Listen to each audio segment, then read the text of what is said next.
other new media and information sharing platforms like X, formerly Twitter. As I began to take in the room, which I hadn't been in since the summer of 2008, Trump asked the assembled, "Does everyone here know Scott?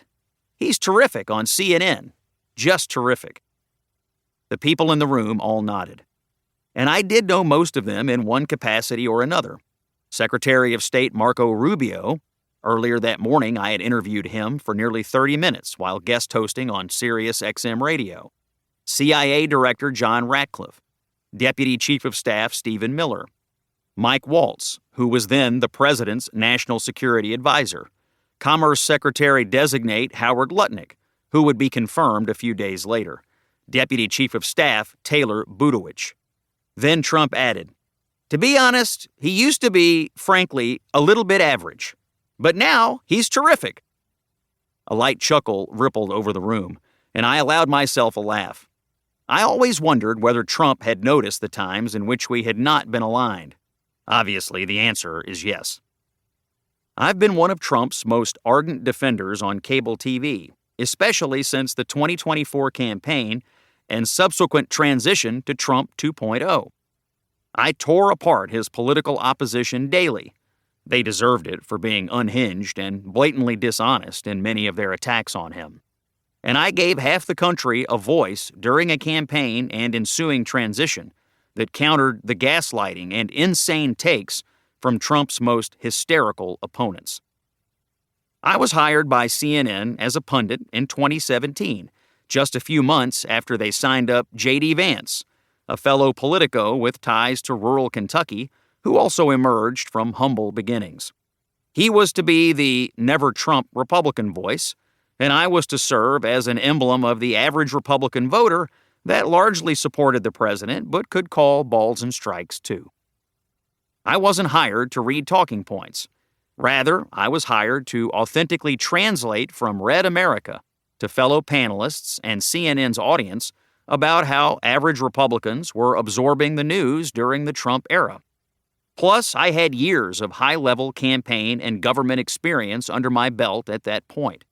Not every strategist you see on TV does, I'm sorry to report.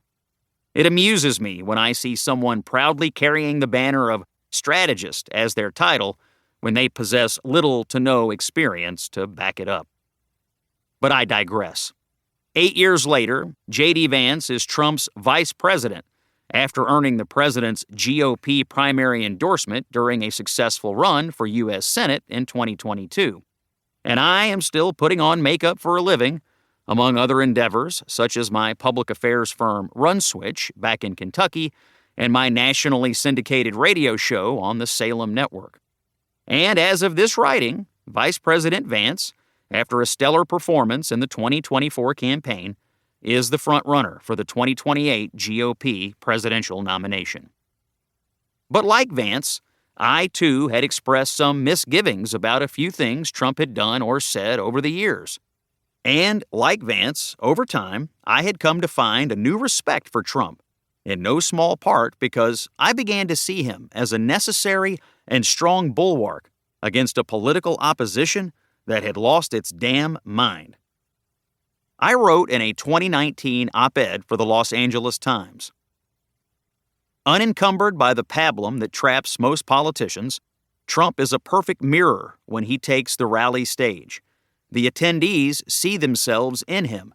They don't talk or think like politicians either. And though their lives don't permit them to attack those they find aggravating, they can live vicariously through a president who does it for them. This is especially true for rural folks, looked down upon as hicks and rubes by the coastal elites for a very long time. Bless your hearts, we do cling to our guns and religion because they are a deeply meaningful part of our heritage." Is Trump a perfect representative of the disrespected rural Republican who goes to church on Sunday and worries about what cavalier liberal attitudes toward life and marriage mean for the future of their country? No, of course not. But we didn't hire a barbarian to sing soprano in the choir. We hired him to beat back the savages. It was true then, and it's very true today.